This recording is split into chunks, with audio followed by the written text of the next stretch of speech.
आनंद एक कॉलेज में छात्र था। उसने एक डीलर के शोरूम में एक सुंदर स्पोर्ट्स कार देखी थी और वो लंबे समय से अपने लिए एक ऐसी ही कार चाहता था। आनंद जानता था कि उसके माता पिता इसे खरीदने के लिए सक्षम है, इसीलिए उसने उन्हें बताया कि उसे ये कार अपने ग्रेजुएशन कंप्लीट होने पर गिफ्ट के रूप में दे। देखते ही देखते वो दिन भी आ गया और पिता ने आनंद को अपने निजी कार्यालय में बुलाया। उन्होंने उससे कहा कि मुझे तुम्हारे जैसे अच्छे बेटे पर बहुत गर्व है। उन्होंने उसे बताया कि वह उससे कितना प्यार करता है और उसे एक प्यारा रैपर से लिपटा हुआ उपहार दिया। आनंद उस छोटे से गिफ्ट के डब्बे को देख निराशा महसूस करने लगा, लेकिन वह जानने के लिए उत्सुक था कि ऐसा क्या था उस बॉक्स में, इसलिए उसने बॉक्स तुरंत खोला और उसमें एक लाल कपड़े से लिपटी भगवत गीता देखी।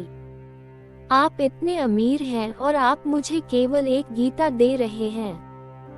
काफी गुस्से से अपने पिता पर वो चिल्लाया और अपनी नाराजगी और गुस्से के वश में आकर आनंद ने न आव देखा न ताव तुरंत घर छोड़ दिया। काफी साल बीत गए। आनंद अब एक सफल व्यवसाय बन गया था। वह अपने जीवन में खुश था। उसकी शादी हो चुकी थी और उसके 2 बच्चे थे।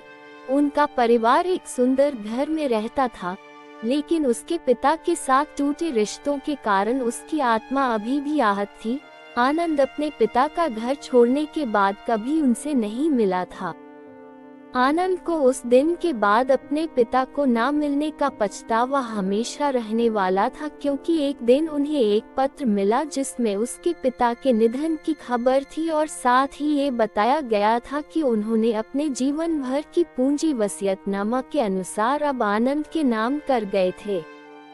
अपने पिता की सारी संपत्ति विरासत में मिली। तब आनंद अपने पिता के घर पहुंचा और कुछ महत्वपूर्ण कागज की तलाश करने लगा और गलती से उसे वही भगवत गीता का उपहार लिपटा हुआ मिला, जिसे देख उसे फिर उसी उदासी का एहसास हुआ।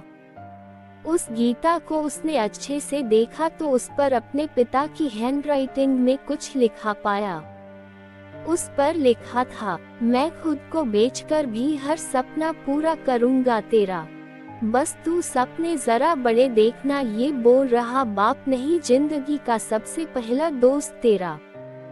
ये कविता पढ़ी ही थी कि अचानक उस किताब से एक चाबी गिरी, जिसके ऊपर लगे टैग पर उसके ग्रेजुएट होने की तारीख के साथ कांग्रेचुलेशन और आई लव यू लिखा हुआ था। आनंद के सर के ऊपर से उसके पिता का साया तो पहले ही उठ चुका था और आज उसकी जिंदगी की सबसे बड़ी गलती के बारे में जानकर उसके पैरों के नीचे से जमीन भी खिसक गई।